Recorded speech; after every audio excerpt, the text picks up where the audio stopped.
Hello, everybody. Oh, hello, Representative Diana, how are you? Tonko.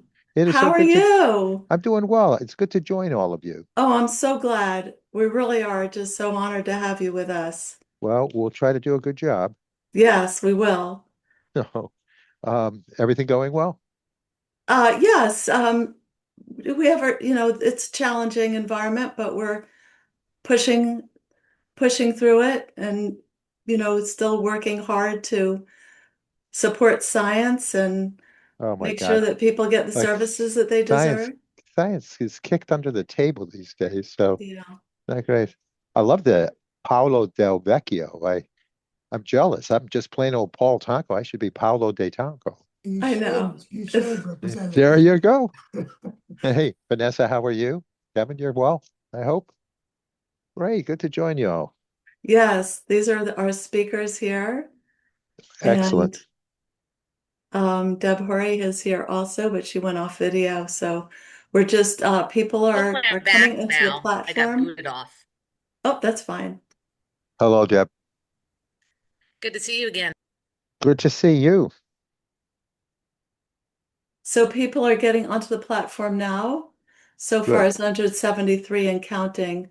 So, but I believe it's a couple minutes after 2:30.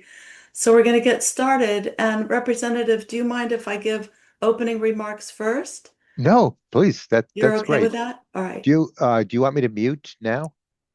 You may. Okay. Yeah, I'll It, go ahead and start, and then I will introduce you. okay. Okay. Yes, very good.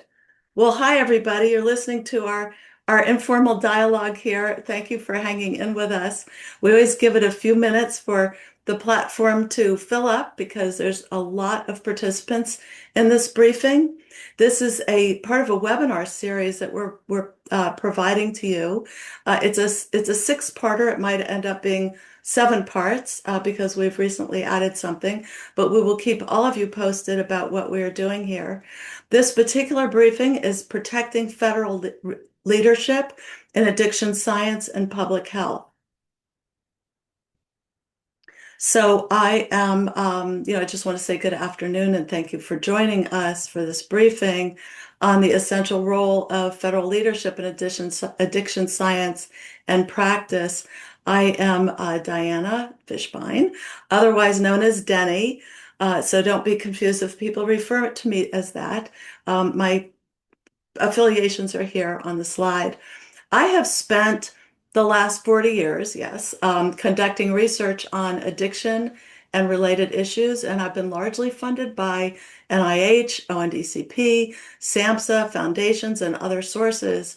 And I've been particularly focused on conditions that influence pathways towards substance use and mental and behavioral health problems in children and youth, because addressing these adversities and providing positive conditions that foster healthy development and well-being have potential to prevent substance use in the first place, which is what led me a little over 11 years ago to found the National Prevention Science Coalition to Improve Lives, which is a large professional organization now to translate the science from prevention, the knowledge and best practices that have been amassed over the years, to policy, to inform public policy. In addition, and so we're sponsoring this briefing in addition to the Addiction Science Defense Network, which is partnering with NPSC, as we call it, to provide you this briefing series. So we are at a very critical time in this country when robust, sustained support for addiction research, prevention, treatment, recovery services is needed now more than ever.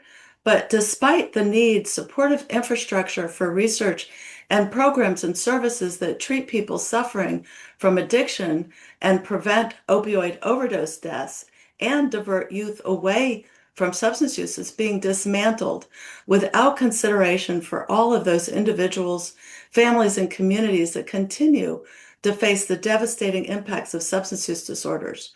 So it's essential that we reinforce our commitment to evidence-based solutions and the federal agencies that drive progress in our ability to tackle this issue. So to preserve this funding and the programs that are so critically needed, we formed the Addiction Science Defense Network for an exchange of information and to provide an action network for individuals and organizations that study, treat, and prevent problems caused by psychoactive substance use and other addictive behaviors. Our network includes research societies, addiction journal editors, practitioner organizations, programs that train scientists and clinicians, and other organizations that overlap with the addiction science community, as well as individuals with lived experience. We are advocating in Congress and with federal agencies to preserve funding for the research that is foundational to our nation's response to the substance use disorder crisis. We are also urging the federal government reinstate and scale up supports for states and communities to reliably deliver these needed programs and services. And finally, we are also informing the public so that they too understand the importance of urging the representatives to preserve this life-saving infrastructure. Ensuring that the NIH, CDC, SAMHSA, and other federal partners have the resources and supports needed to achieve their missions will lead to the following things: a better understanding of the causes and consequences of psychoactive substance use, more effective treatments and recovery services, greater availability of harm reduction strategies that save lives, and importantly, wide-scale implementation of programs that have been shown to prevent substance use in our youth at the outset. So that's where we're going here. And I just want to mention here that we are going to have some webinars over the next few months, 6 or 7 of them. Our briefings will feature policymakers, agency officials, both former and current, scientists, practitioners, advocates who dedicate their lives to advancing public health and saving lives. And these sessions are not just presentations, they're calls to action to policymakers and the public, underscoring the moral and practical imperatives of preserving and strengthening our national response to addiction. I will show this slide again at the end so you get a chance to scan the QR code for more information about our next briefing on February 5th. Now, I'm honored to introduce you to Congressman Paul Tonko. He represents New York's 20th congressional district and is serving his 9th term after being sworn into Congress in 2009. Congressman Tonko serves on the Energy and Commerce Committee, where he is the ranking member of the Subcommittee on the Environment.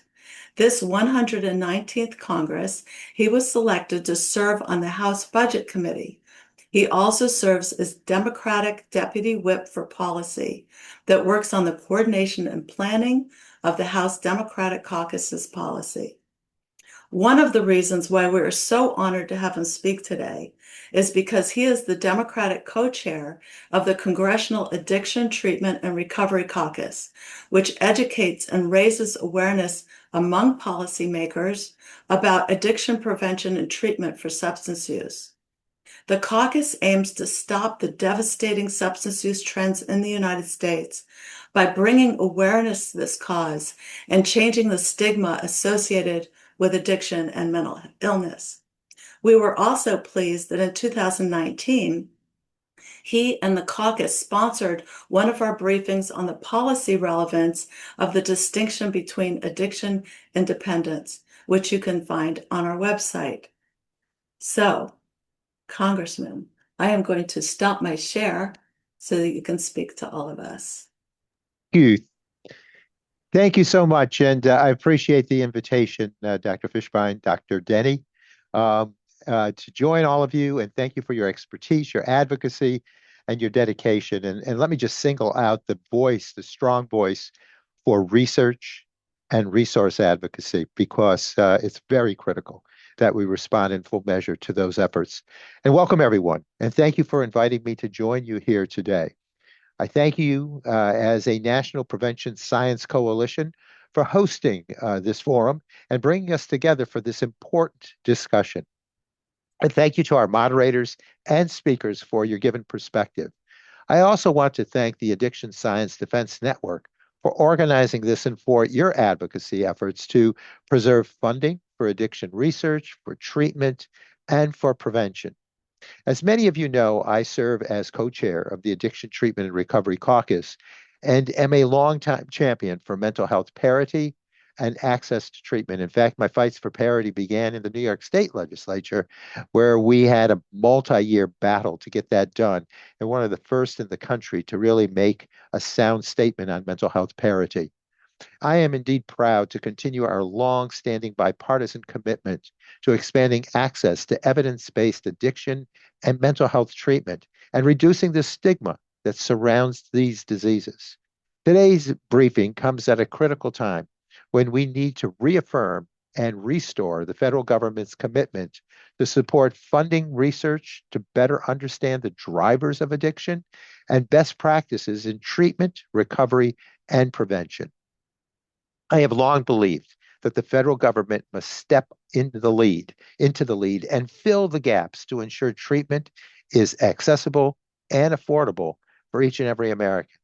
Without resources for prevention, for treatment, and recovery, many Americans will pay the price. Equally important is that we let science and evidence-based work guide funding and research. Science truly matters in this effort. However, the actions of the Trump administration are betraying the goal of access to behavioral health treatment and support by proposed funding cuts to SAMHSA, to NIDA, to CDC, and other federal health agencies. Cutting funding for NIDA would slow scientific progress, weaken our response to emerging drug threats, and undermine the data that policymakers rely upon to make informed decisions. Defunding SAMHSA would mean fewer treatment slots, longer wait times, reduced crisis services, and less support for families struggling to find help. It would shift costs onto emergency rooms, onto law enforcement, and onto state budgets, systems that we all know are already very much under strain. Additionally, the firings and resignations at the CDC have directly weakened national health security by disrupting operations, undermining scientific independence, and I'll repeat that, undermining scientific independence and eroding public trust. Together, these agencies have been the backbone of our nation's response to addiction and substance use disorders, and the collective defunding and destabilization of them threaten the interconnected public health system that is essential to prevention, treatment, and evidence-based policy making. This is not a partisan issue. As we know, these illnesses know boundaries, and substance use and mental illness affect rural and urban communities alike, red and blue states alike, and families of every background and every creed. Investments in treatment and research saves lives, reduces crime, strengthens the workforce, and certainly lowers long-term health costs. If we are serious about public safety, about public health and fiscal responsibility, we must continue to support evidence-based solutions, solutions that will help Americans recover, rebuild, and thrive. In Congress, I promise you that I will continue to fight as we finalize appropriations for these agencies. I'll also continue to fight for the dedicated public servants at these agencies, many of whom have already been, cut from their agency's services, who are working under very difficult circumstances, under constant threat or retaliation and firings. These employees and funding serve a critical role in our public health infrastructure. I do understand that real lives are on the line, and I do hope that you will all join me in continuing this fight. I thank you again to everyone for joining, and thank you for the invitation to be a part of your program today. And I wish you all a productive, and effective conversation. Thank you. And Dr. I'll turn it back to you. I just cannot tell you how much I appreciate your remarks. You're singing our tune. You really hit on all of the various issues and concerns that we have and the reason for this webinar series. And we appreciate all the work that you've been doing actually for many, many years on this very subject. So thank you so much for those remarks, Pleasure, Congressman. and Yes, all the best, everyone. yes, our paths will cross again. Thank you.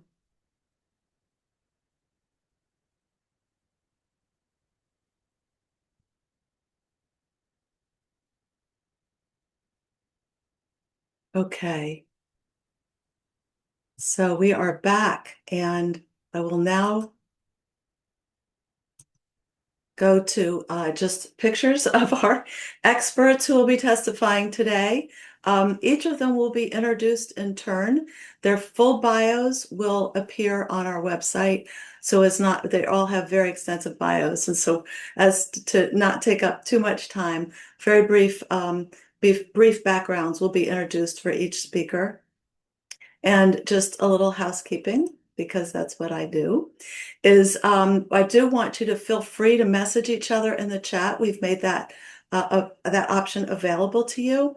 Please know that our panelists will not be able to see those inputs into the chat. There are just too many people on here, and we won't be able to see them as they fly by. However, we do save the chats, and we look for relevant links and other resources and important inputs that the audience might have. We will also take questions and answers at the end of the briefing.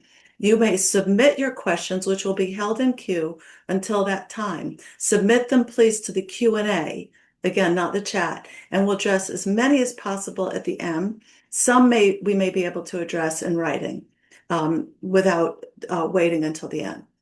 Also, please note that our briefing and accompanying resources will appear on our website several days after the briefing, basically within 2 weeks. Now I'd like to introduce to you Vanessa Morales, who I've been working with for a couple of years now, and she is my co-moderator. She is a doctoral candidate in prevention science and community health at the University of Miami. Her dissertation examines how adolescents' social and environmental contexts cumulatively shape their risk for developing obesity using longitudinal and machine learning approaches. She is treasurer of the Latino Caucus for Public Health, a maternal and child health fellow with the American Public Health Association, and an intern with us at MPSC. So take it away, Vanessa. Thank you, Denny, and thank you all for logging on today. We will begin today's briefing hearing from Paolo Del Vecchio. Paolo Del Vecchio, who is in long-term recovery for mental health and addictions, has been a leader in the peer recovery movement for 40 years. He recently completed a 30-year career at SAMHSA, where he served in multiple roles, including Director of the Center for Mental Health Services and the Founding Director of the Office of Recovery. Thank you, Paolo, for joining us today. I will hand it over to you. Thank you, Vanessa, and thank you, Denny, and the entire network for convening today's and the whole series of webinars that you're doing here, sessions, briefings. I've had a unique position as being a person both with lived experience of addictions and mental health, and also as a federal official for 30 years, to see really the impact that federal leadership has on our nation's behavioral health and well-being. So I'm going to share a little bit about my own personal story and then offer some recommendations based on my particular perspective. So next slide, please. My journey really began, like many of us, as a child, and I grew up in a family that knew mental health and addictions issues intimately. My mother was hospitalized on multiple occasions for serious mental health problems. My father was a Korean War vet, and he didn't talk much about his battlefield experiences, but dealt with it through the bottle. And in my earliest memories were of the domestic strife in my household, the smashing of whiskey bottles and brandishing of weapons, and not surprisingly, contributing to my anxiety and depression. And my story there of adverse childhood events, we know that trauma is often a precursor to our conditions. And again, the knowledge about trauma really arose out of the federal leadership in science. over the last 20 years, thanks to CDC and SAMHSA and others. My own story, from experiencing that trauma, the anxiety, depression, compounded with being bullied as a young person, again, another prevention opportunity. I found myself turning to addictions to deal with the pain I was experiencing. And so drinking alcohol, doing any kind of substance I could get my hands on to deal with the pain I was experiencing. And not surprisingly, like many of my peers, getting involved in the criminal justice system as a result of those experiences. Next slide, please. This really came to head for me in adolescence, like it does for many of us, where I really thought I had no hope in my life.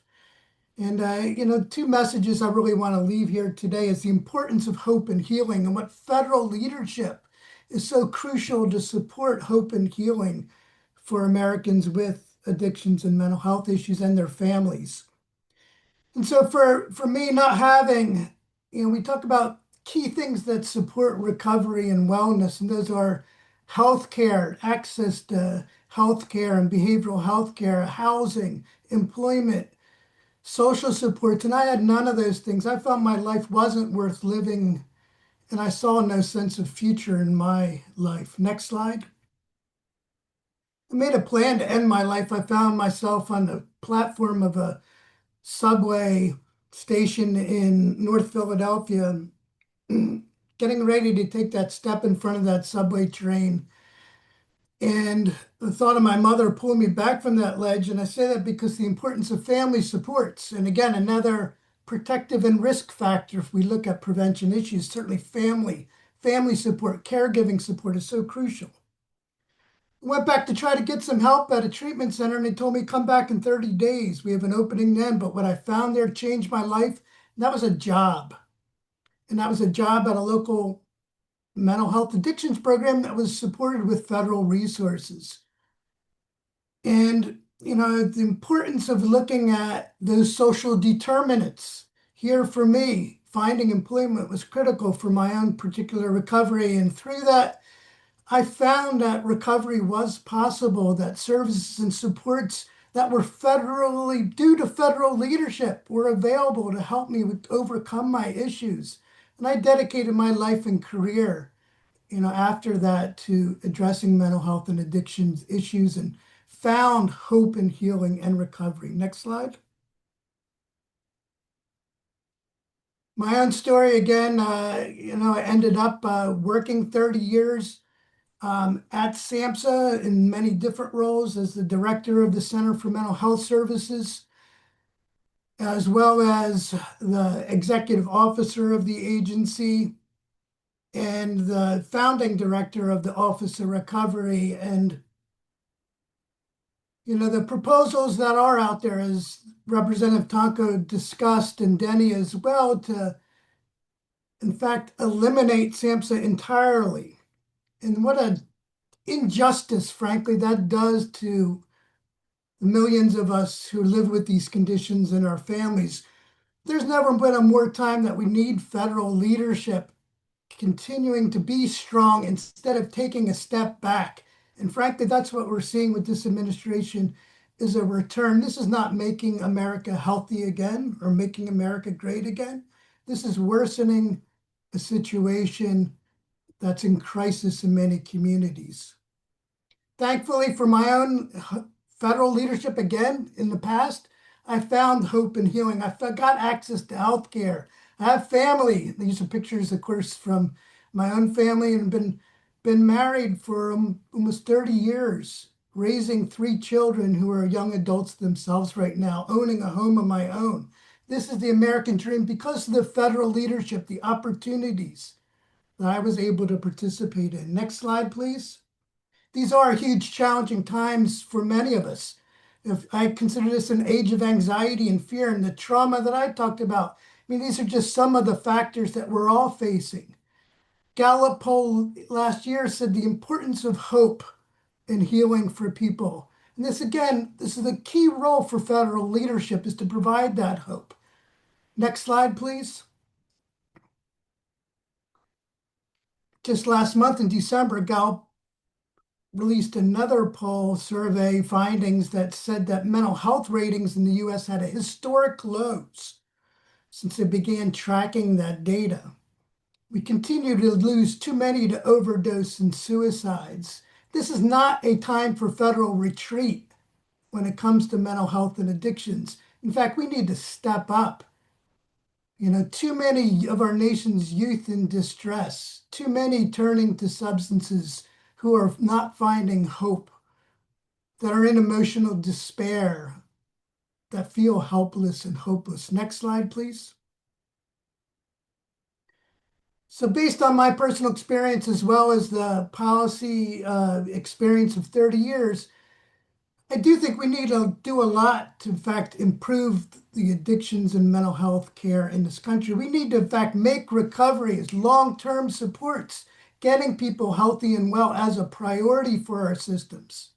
We need to empower people in recovery and family members with tools and information to make informed decisions to support recovery. We need to, in fact, fund evidence-based supports, including peer support services, another area targeted by this administration for reductions and eliminations. Peer support is so crucial for so many of us to be able to connect with other people that have gone through these similar experiences and find that hope and healing. We need to expand essential recovery support services. Housing in particular is critical, and yet we're facing an affordable housing crisis, and this administration is cutting HUD by 1/3. Homelessness at huge levels. Their answer, more involuntary treatment, more incarceration of people experiencing homelessness, long-term institutional care. This also is setting back our behavioral health care system by decades. This is not promoting rights or respect for people, or looking at issues of, frankly, diversity, equity, and inclusion across the board. So these are the things we need to change as we rebuild, frankly, systems moving forward. We need to better use technology in ethical ways. We need to look at the development of new technologies like psychoactive substances in new ways as well. We need to finally, we know that dollars drive care, and that we need to improve financing by tying it to outcomes, particularly recovery-based outcomes, that people can stay healthy and well, and tie funding to those rather than to particularly to services. I'll end my comments here real quick by the final slide, and that's just, today, after 30 years of federal service, I'm considering myself a federal official in recovery as well. I'm living a really great life in a lot of ways. I spend time with my family. I'm able to contribute to my community, all because of federal leadership. So many of my peers as a young person growing up are either dead or in prison and jail. I was fortunate because of the federal leadership that brought me here today. Thank you all for your time and attention.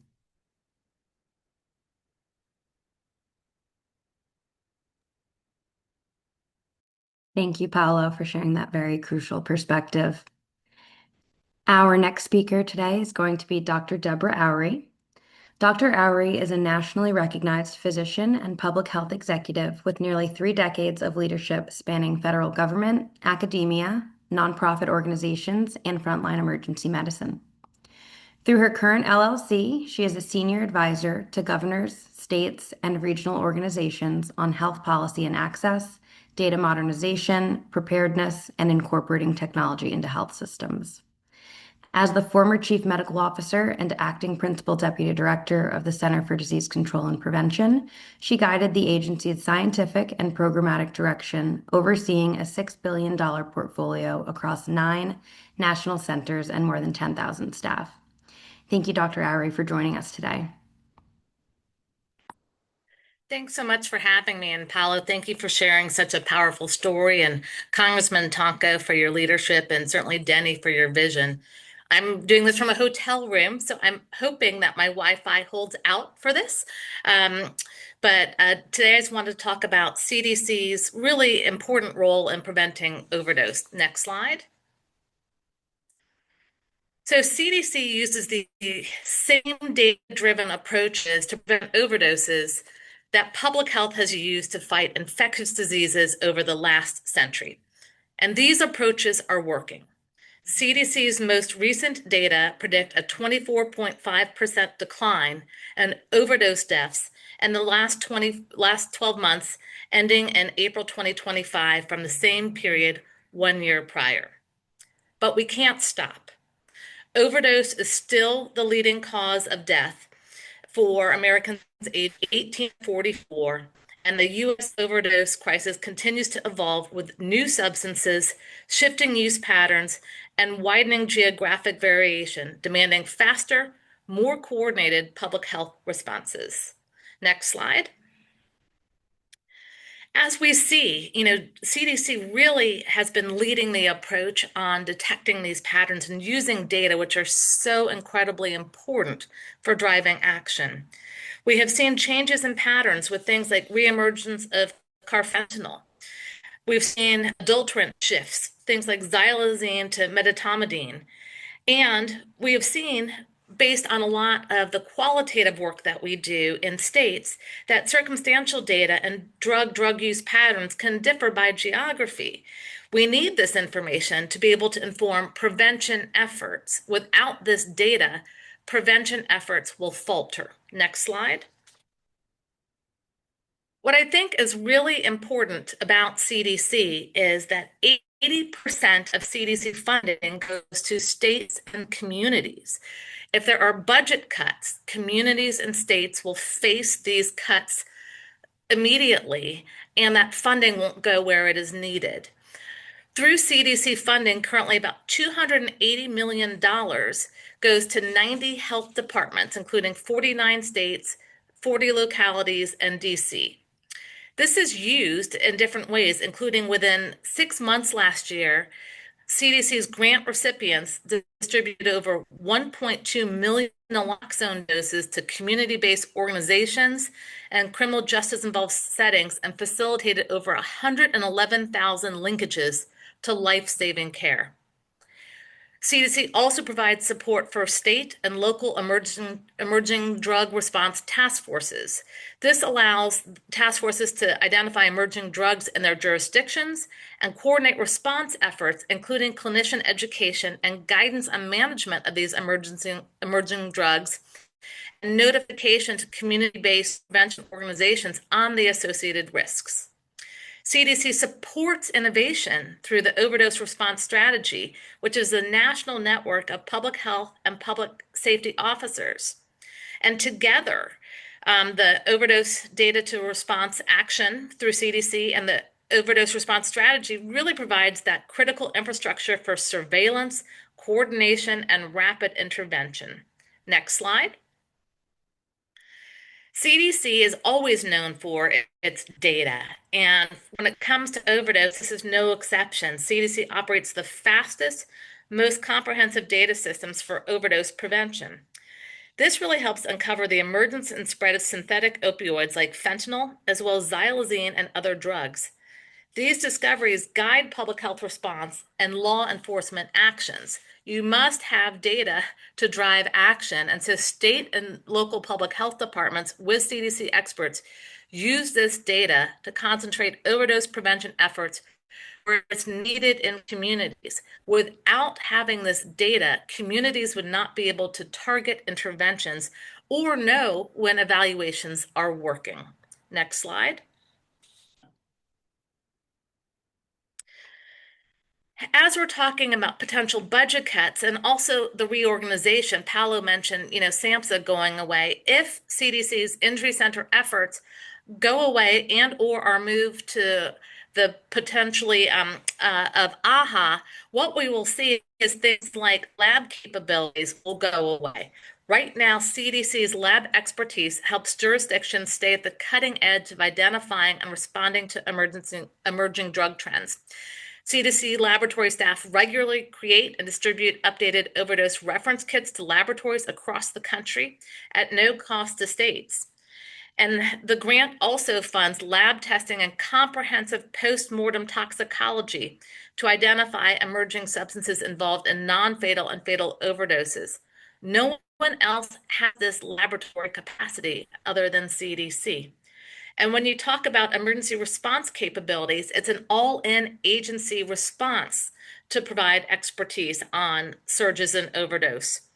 CDC provides immediate epi assistance through epi-aids or rapid short-term responses to help state or local officials investigate and address an urgent public health problem. Last year, the Injury Center led 7 epi-aids, more than any other center at CDC, including 4 overdose patterns. An example is in Massachusetts, CDC collaborated to understand the impact of xylazine on illicit drug use in their communities and how best to respond. This helped clinicians and front workers on responding to the presence of xylazine and its effects. And CDC worked with the state to make recommendations to support the response. Finally, CDC really has world-class experts who specialize in substance use and these emerging drug trends. This has resulted in things like Engage, evidence-based strategies to prevent youth substance use, and Free Mind, a national campaign designed through research and conversations with youth, parents, and caregivers to connect youth and their parents to resources on substance use and mental health. Staffing cuts undermined this expertise, which impacts those in our nation.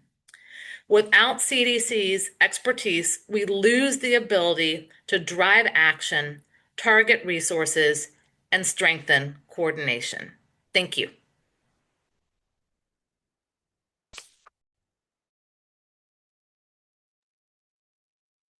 Thank you, Dr. Howery, for your presentation.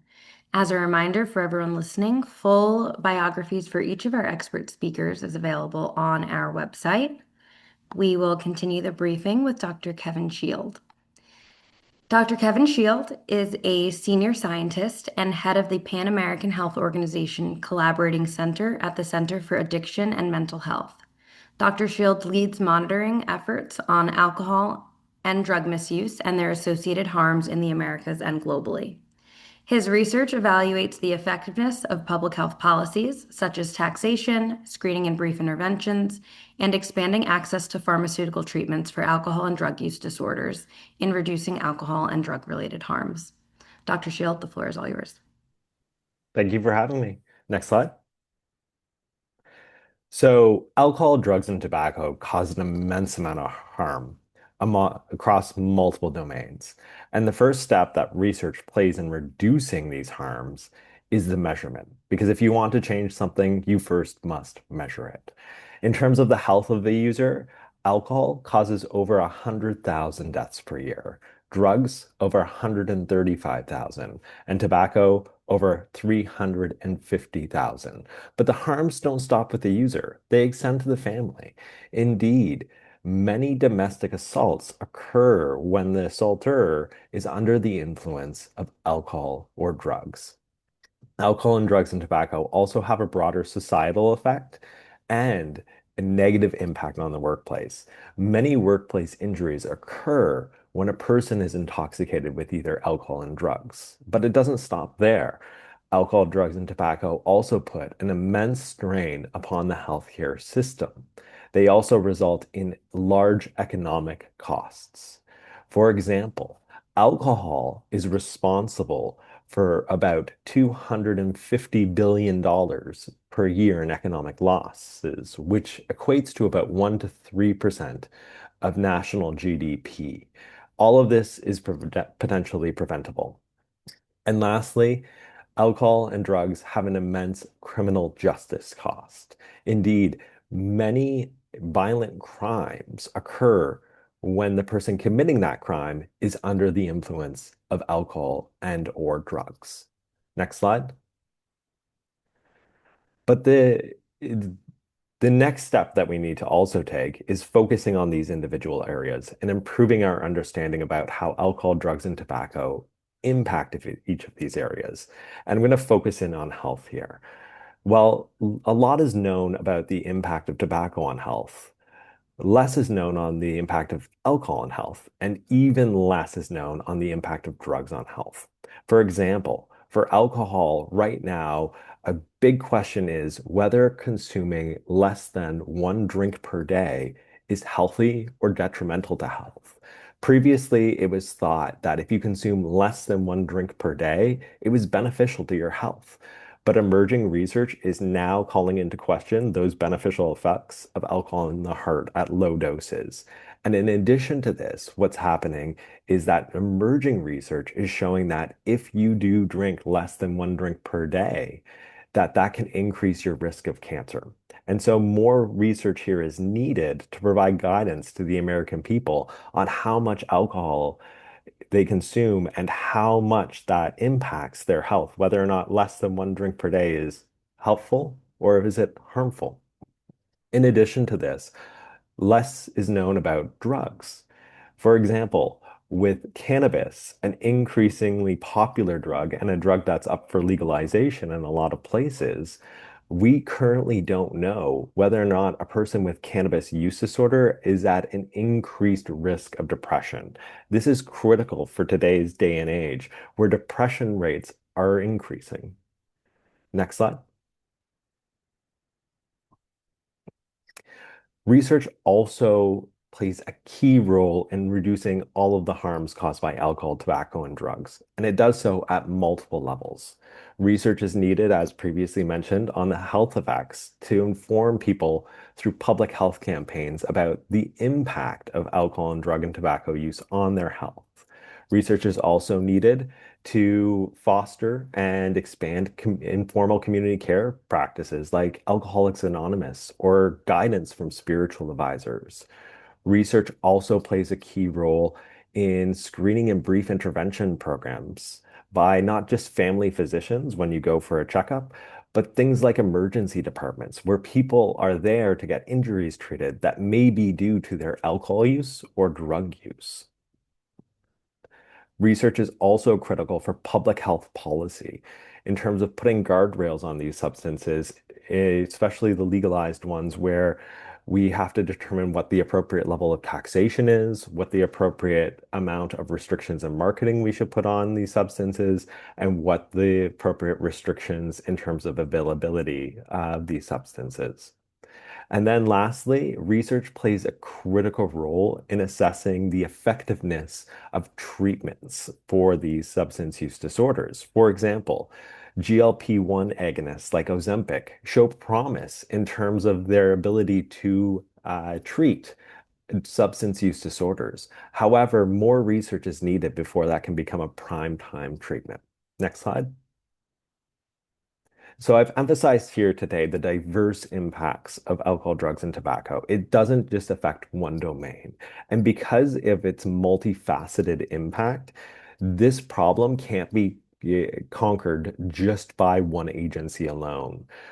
There's a coordinated research effort needed across agencies, but not just across agencies, across levels of government, because this problem affects everyone. Research coordination is needed at the federal level, the state level, and the local level as well. Thank you.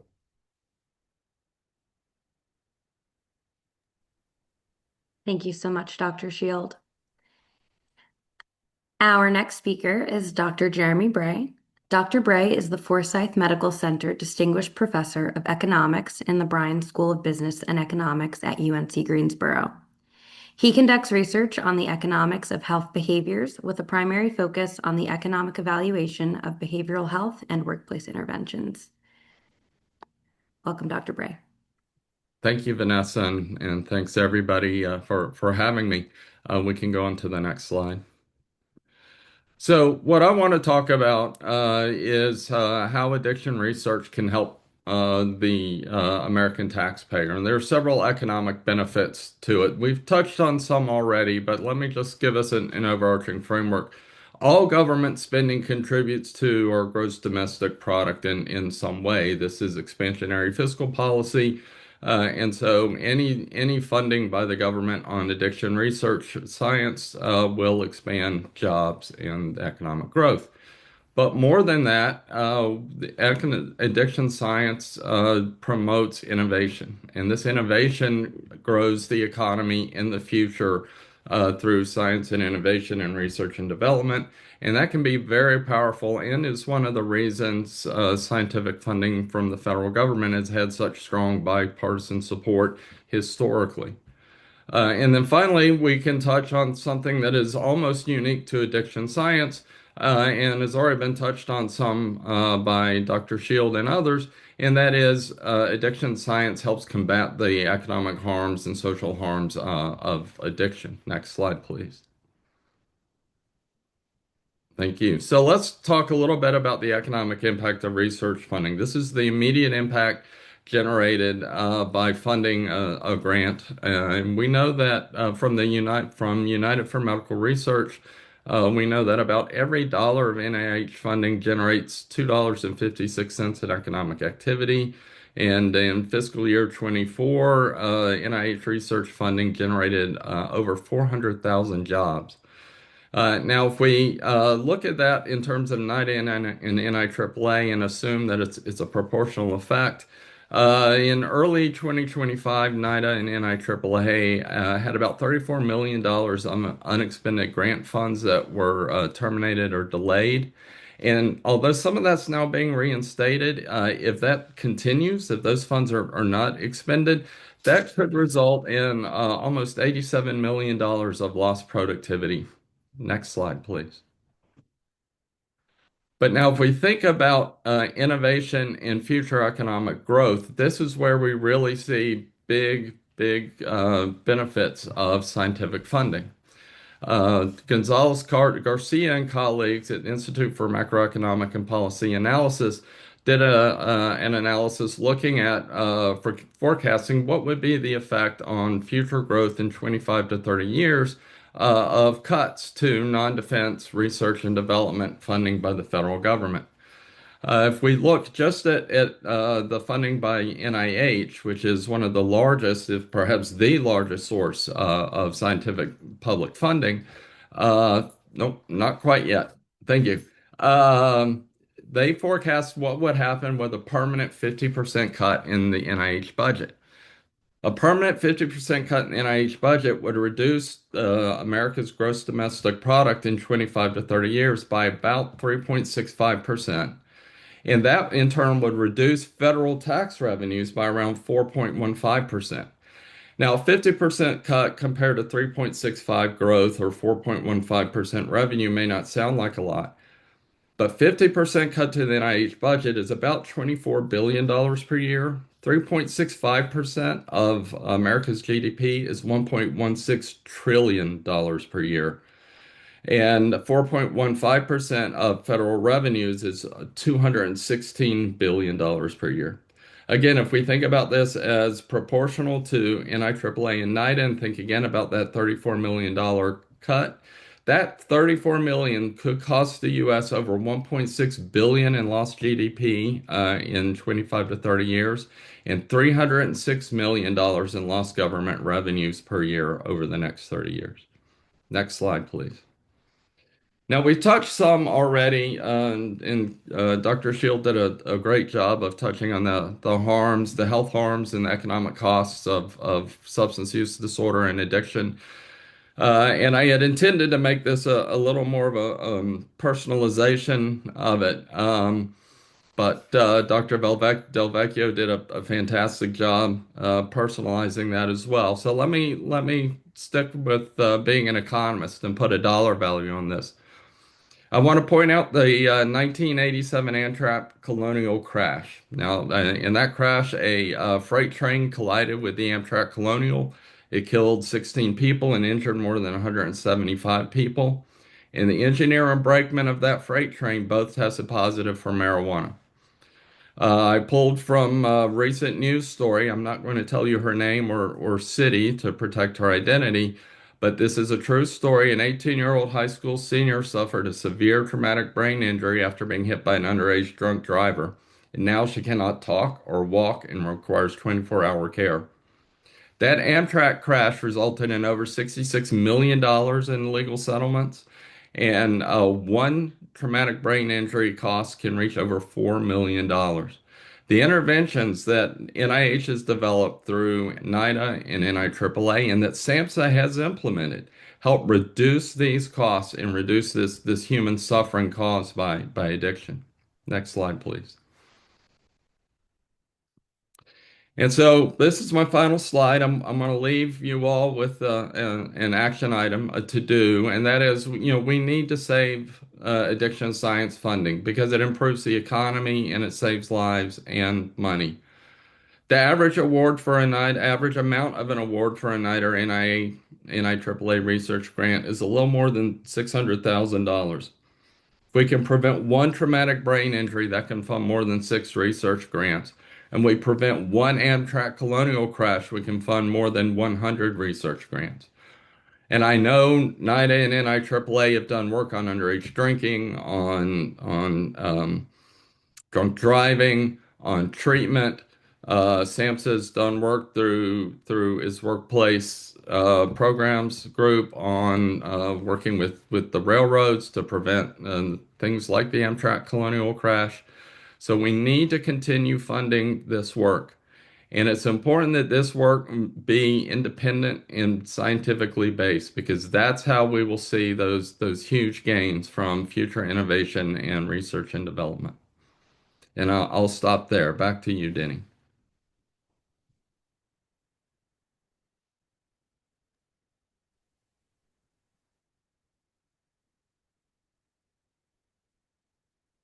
I'm coming. I'm just trying to start my video again. Okay, I'm back.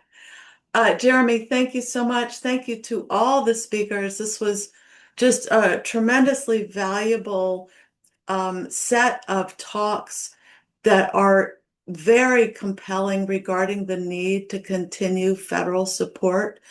It's, I think, important to link the research with its results.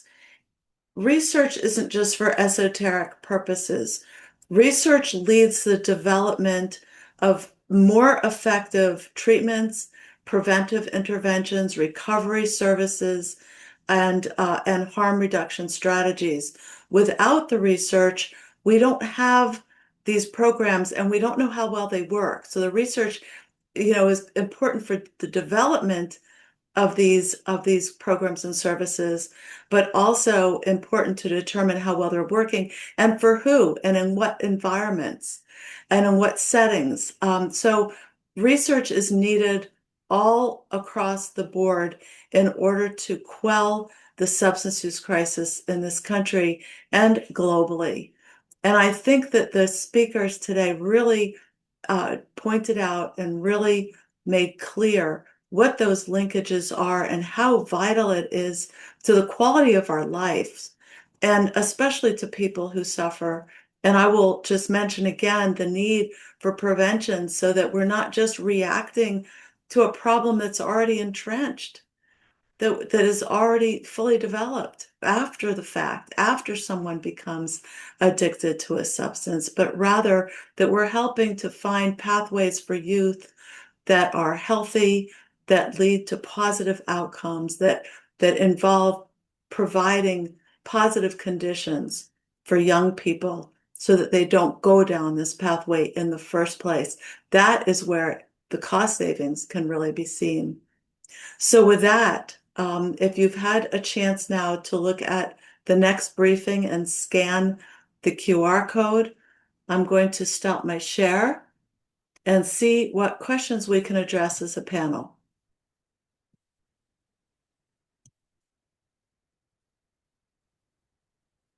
Okay, so this is the first time I'm going to be able to look to see who's asked any questions.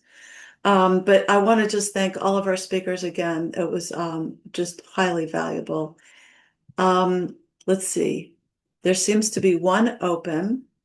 I'm curious if anyone has heard of innovative and effective ways to communicate the science to the general public, especially to those who are resistant to information.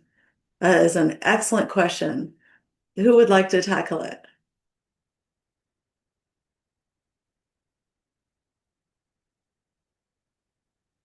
Kevin. I guess I can start. There are various new innovative ways of communicating the impact of substances on health and other domains.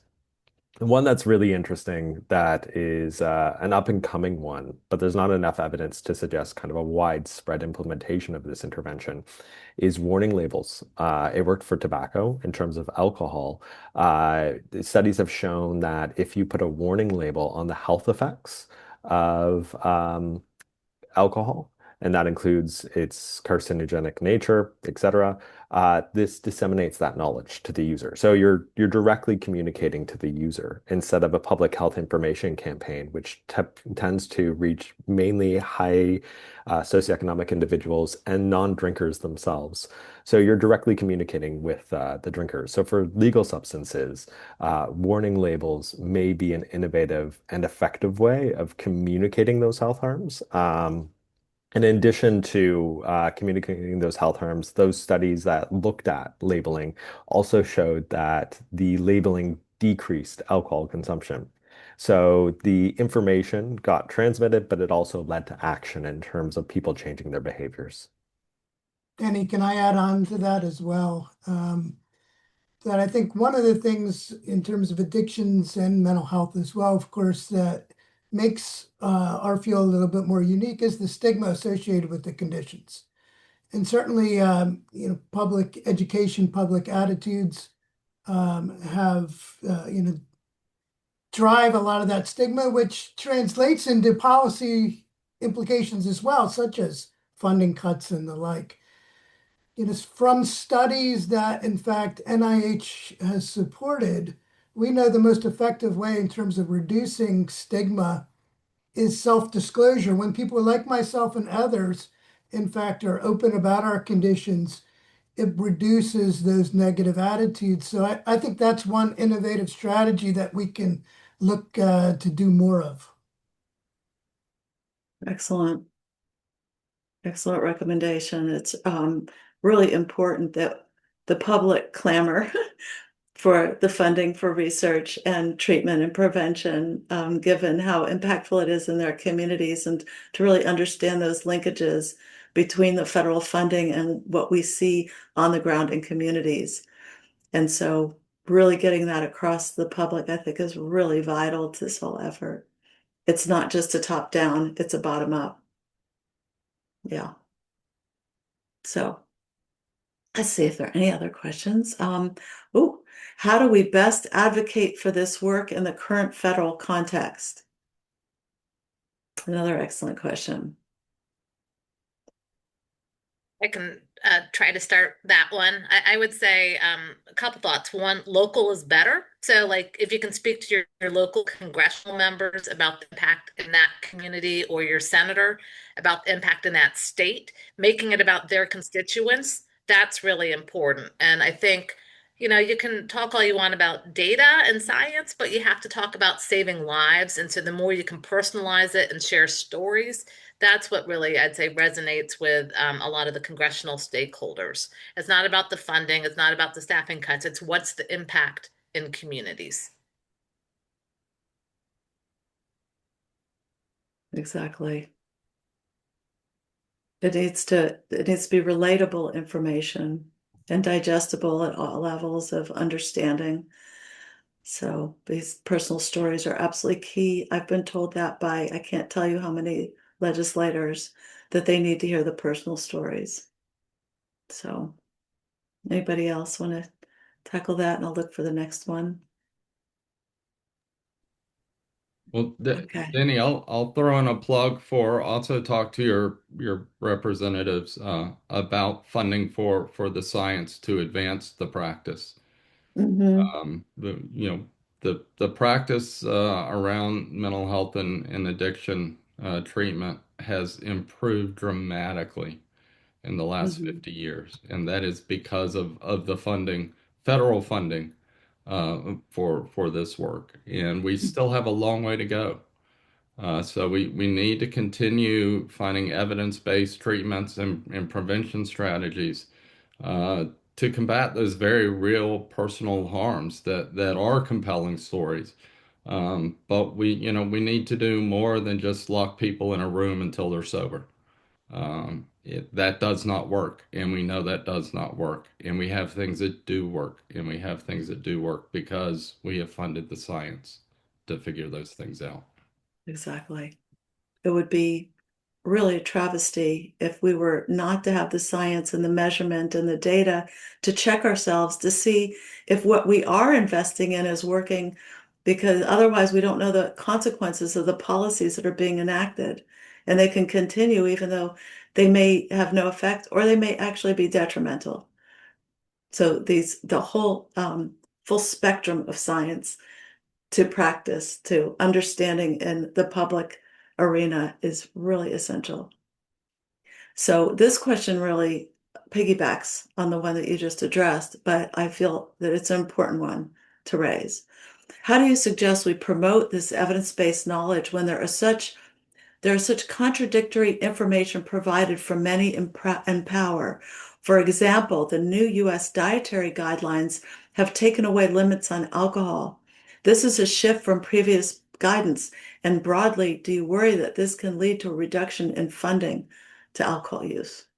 Kevin, jumping out of his seat. Yeah, so I helped work on the U.S. dietary guidelines for the ICPUD report, so I can address this. When you're advocating for science, it's really important to know the limitations of the evidence. So the NASAM report in terms of their contribution to the U.S. dietary guidelines actually came out with a recommendation that alcohol should be part of a healthy lifestyle. So if you look at their all-cause mortality studies, what they said was that alcohol is actually helpful in terms of your health if you drink 1 or 2 drinks per day. So that would be a bigger shift in the guidelines towards actually recommending alcohol as part of a healthy lifestyle. But when you looked into their data, what was apparent was that the studies that they were using were showing that low doses of alcohol, so 1 or 2 drinks per day, were leading to protective effects of alcohol on injuries, protective effects of alcohol on infectious diseases, which just isn't possible. So understanding those limitations and biases when that kind of evidence comes up is critical to advocating for in terms of good public health policies. And then secondly, with the U.S. dietary guidelines, the one thing I would mention about the removal of that limit, it's not necessarily a bad thing, because the previous limit of 2 drinks per day for men, what the ICPUD report showed was that was unequivocally harmful to health. So there was a significant negative effect of 2 drinks per day. And the science has evolved in terms of, especially with alcohol and cancer, in terms of looking at the impact of alcohol, especially at that 2 drink per day level. And that's why that finding was found in the ICPUD report.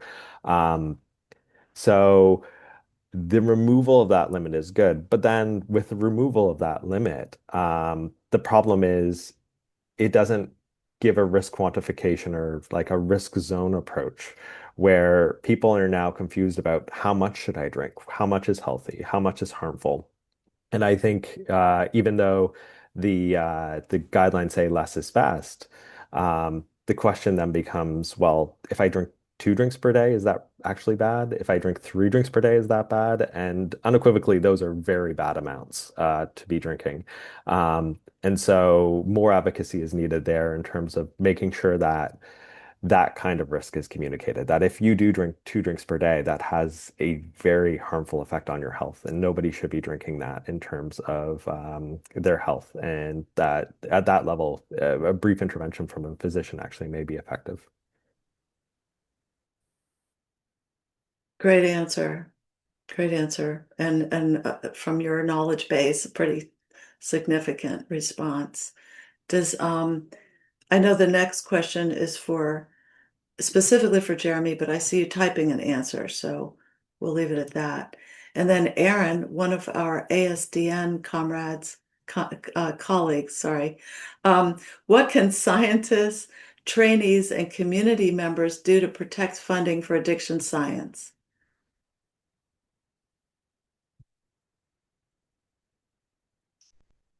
So I think that there's a resonant theme to all of the questions here about what can we do? What can we do? How can we get through? What is the best communication strategy given different audiences? So what might you have to say about this one? Scientists, trainees, and community members, what can we do to protect the funding?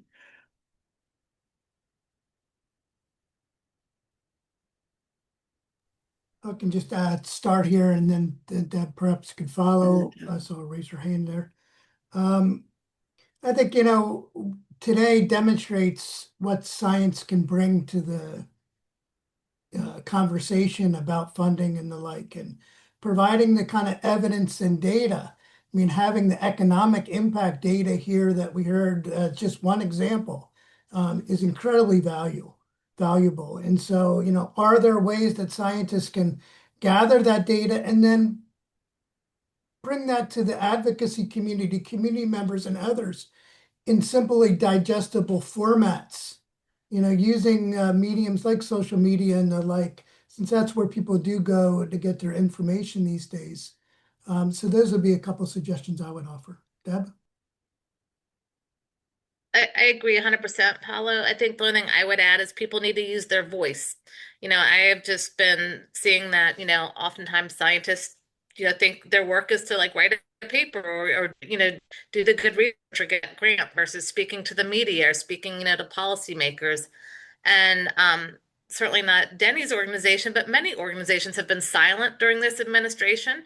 And I think, silence does not help. Silence can be complicit with, some of the actions that are going on. People need to speak up and use their voices. Yes. And this is exactly why we've created these organizations. In fact, that's why we created NPSC, the National Prevention Science Coalition, to be a vehicle to get this information to policymakers about this issue and a number of others over the years. Now we are presented with a situation where we can't just talk about advancing, given the science, advancing to the next step to transform systems to work better. Now we have to kind of take a step back and talk about the preservation of the infrastructure that's being dismantled. So our job has become much more complicated, but we are there to do exactly that. The Addiction Science Defense Network is very specifically laser focused on this particular issue area that we're talking about today. And so work with us, absolutely work with us, be part of our network.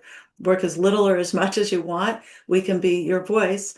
And there are, as Deb said, other organizations out there that are now providing that bridge to policymakers. And so even if you don't have a lot of tools at your disposal, there are others that can provide that assistance and help you to feel that you're actually doing something to get the word out.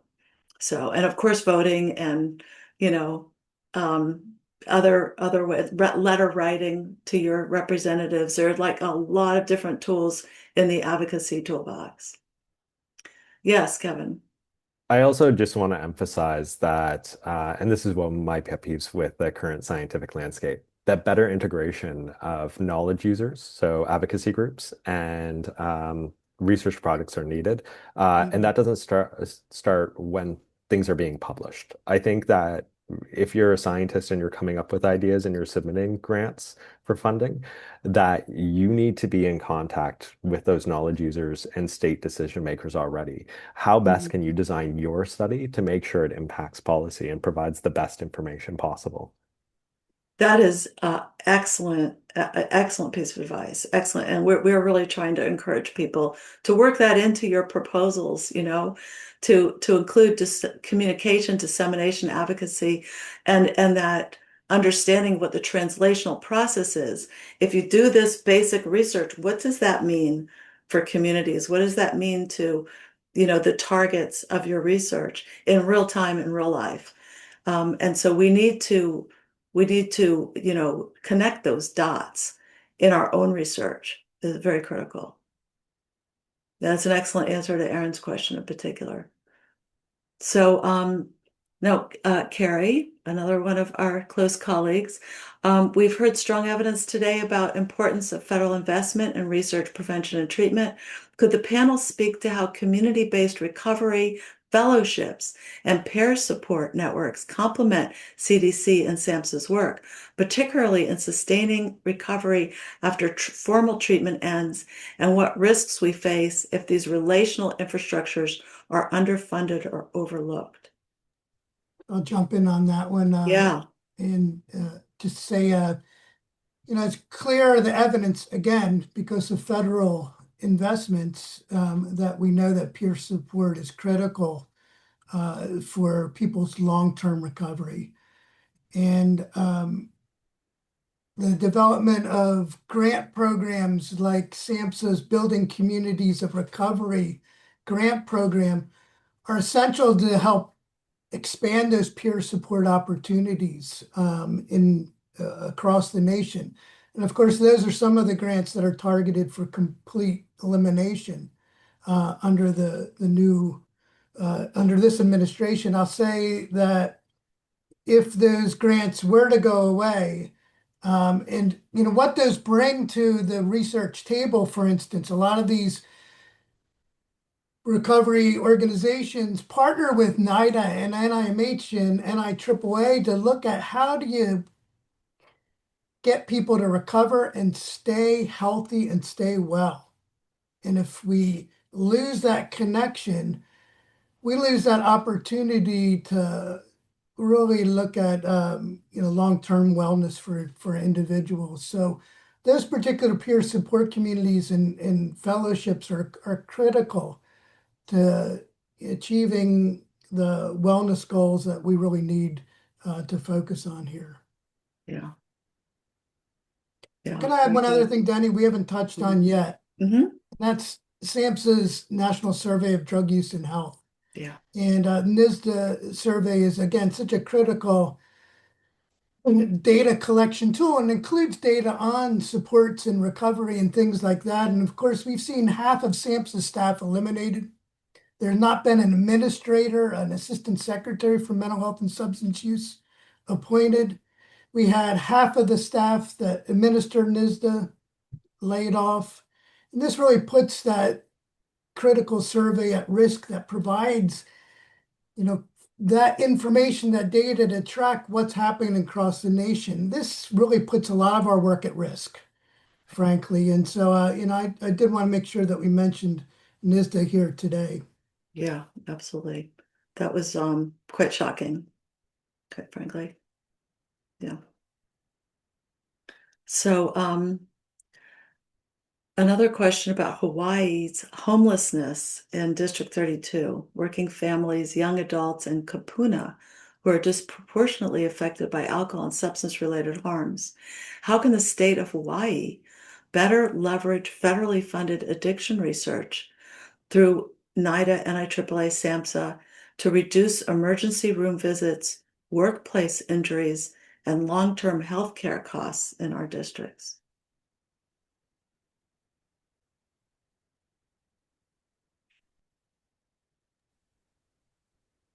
Good.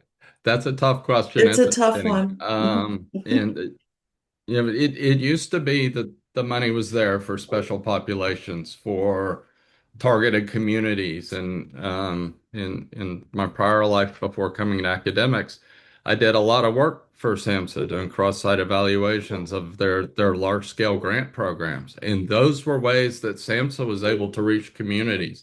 I did work for the Division of Workplace Programs, evaluating workplace substance abuse prevention programs. The SBIRT grant program that rolled out screening, brief intervention, and referral to treatment nationwide. Those are the things that we have to preserve, and we can preserve those. Then the answer is, well, you need to apply for a SAMHSA or a NIDA grant or an NIAAA grant. But how do we do that now, where applying for those grants is not an answer? I think we go back to what Deb was saying and start local and try to get your congressional delegation to make the case. There's a push against addressing vulnerable populations and the needs among vulnerable populations. But all the harms that Kevin talked about don't stay within the vulnerable population. They spread. And at the end of the day, those are people. They're not just some strange vulnerable population. They're people, and we have an obligation to help them. So I don't know. I don't think that answered the question, but at least somebody spoke to it. And maybe Mhm. others have thoughts. Mhm.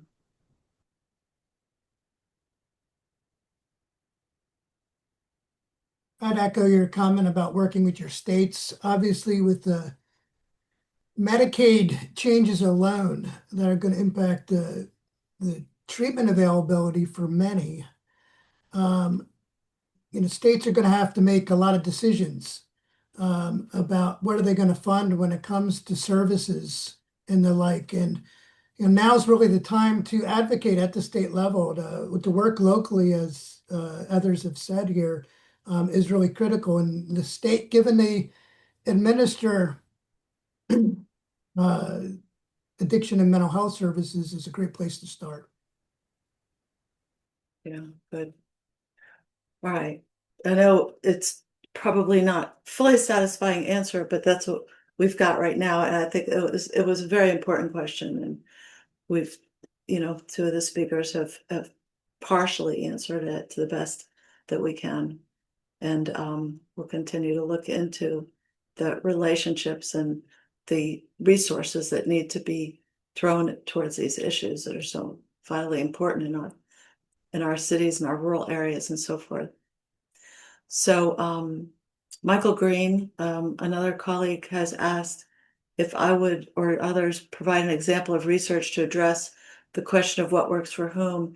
And I'll just say it's been my program of research for decades. What works for whom, why, and under what circumstances has been a question I've been addressing for over 30 years. And it's really about, it's how basic clinical research can help us develop more effective approaches to the variation in risk for substance use, going down substance use pathways. And so a study that we have funded right now from NIDA is to look at kiddos with anxiety, young adolescents with anxiety. It's a 5-year study that is starting very early and looking at kids who have anxiety but are not using substances yet, and which of those kids are propelled towards substance use and which are actually perhaps deterred from using substance use, possibly by virtue of their anxiety symptoms. What differentiates them? And so we have a neurobiological model to attempt to explain those different pathways that kiddos go down that I won't go into the brain issues, but how their brains might differ in the manifestation of their anxiety symptoms that might deter or propel kids towards or away from substance use. And the reason why that's so important is that right now we might treat them all the same. They all have anxiety, but they're going to be at variable risk for substance use. So it doesn't make sense to have the same treatment for individuals who have very different characterizations and different mechanisms at play that lead them down these different pathways.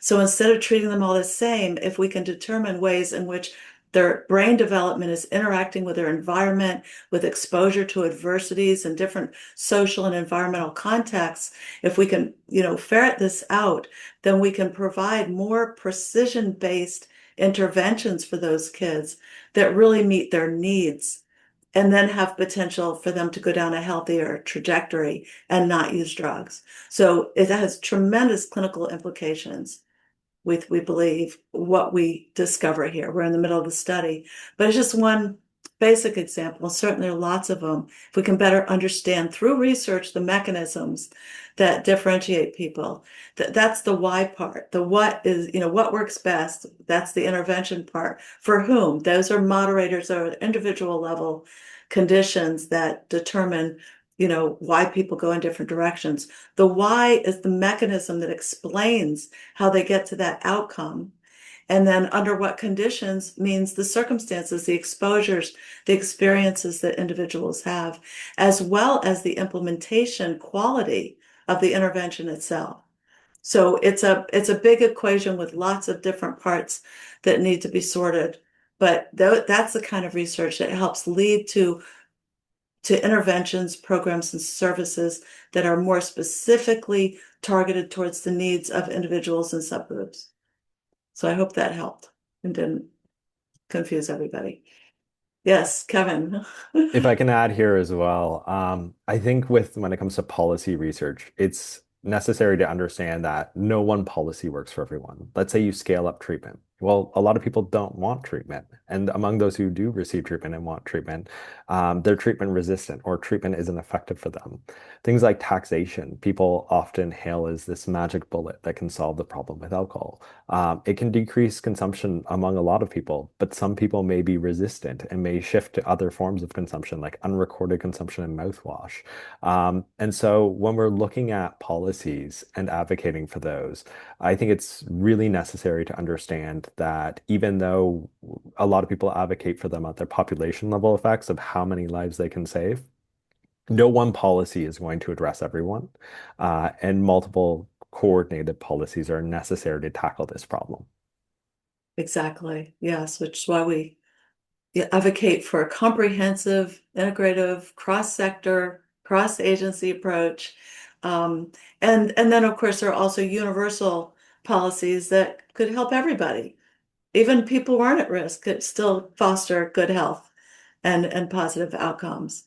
But if we really want to target an issue, we need to think about all these variable effects and the acceptability and the willingness and cultural sensitivity issues and so forth. So it's a big agenda. It's research that needs to be funded so that we can continue to advance towards better solutions.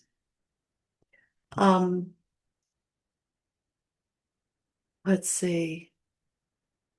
Okay, how is the prevention science community engaging with medical, nursing, and other healthcare practitioner interest groups to leverage stories in the trenches where treatment professionals and centers will feel the overload, especially in rural communities where hospital funding is threatened?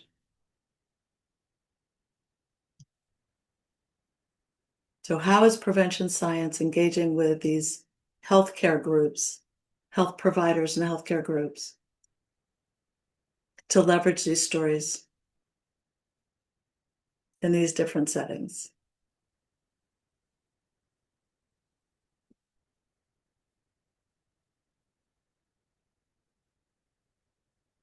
Anybody?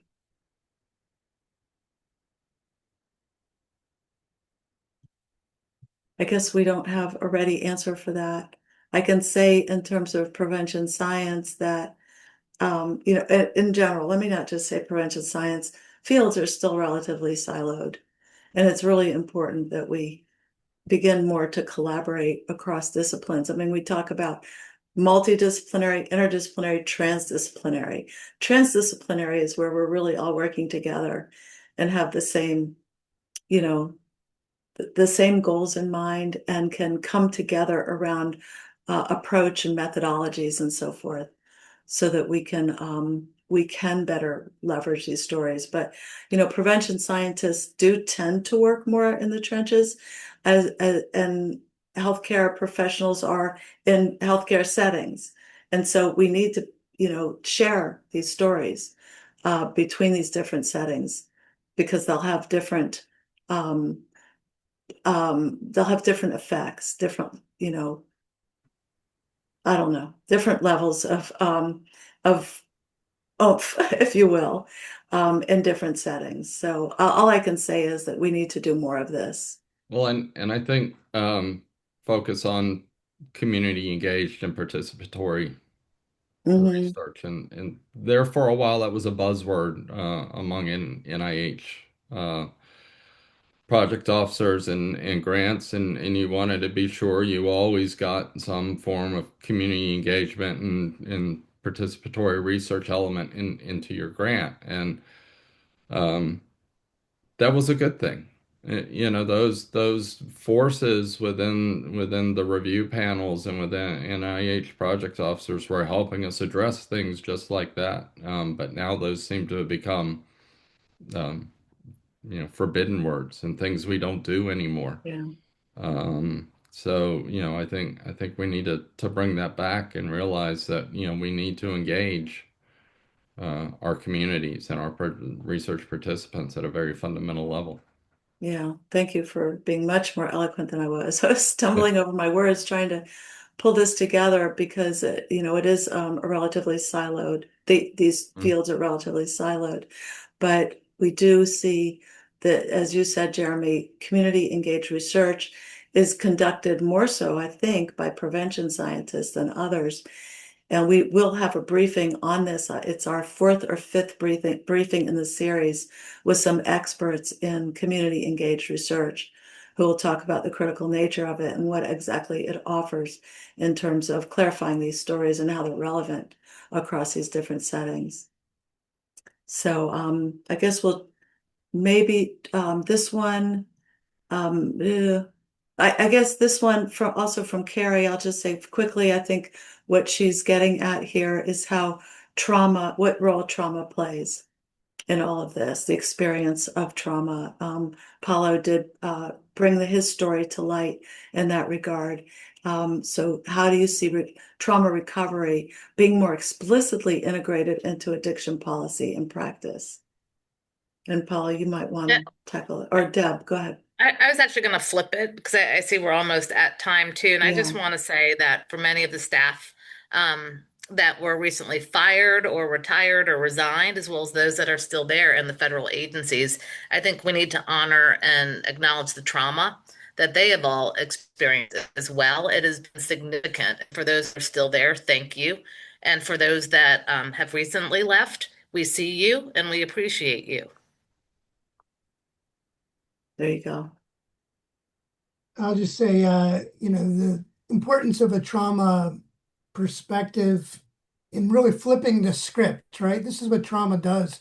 When we take trauma into consideration, it changes it from what's wrong with you to what happened to you. And, look, this is where prevention is so critical because then, we can identify those factors, the social determinants in others, like the abuse I experienced, and then focus on prevention. How powerful would it be if we had the behavioral health community, including science, focused on reducing child sexual abuse as one issue in this nation? And what that would do to focus on reducing future addictions and mental health alone. Housing is another critical one, of course. So this is where we definitely need strong peer support and advocacy work to go hand in hand with science, moving forward. And that's why efforts like, again, state peer support organizations are critical in terms of getting ongoing funding and federal support. Yeah, exactly. And there's this link between trauma, childhood trauma and adversity and pathways to substance use is strong. It's very strong. And if we can break that, if we can disrupt that pathway from those two, from that experience to the outcome of substance use, we will have gone a long way towards solving this problem, not having to deal with the millions who are suffering from substance use disorders that are already entrenched, but really working at that level so that we're tackling the adverse childhood experiences that are very, very prevalent. So I think that's a place where investments need to be really high. Really high. Yeah. Well, so I'm gonna close this out. We're at 4 o'clock. This has been just a tremendous panel and a great exchange with questions and answers. So I appreciate all of you who attended and who stuck in there with us, and our panelists who did an excellent job with their presentations. And we will get the recording out to everybody and more information about the next set of briefings. So thank you all very, very much. Mahalo. Bye-bye.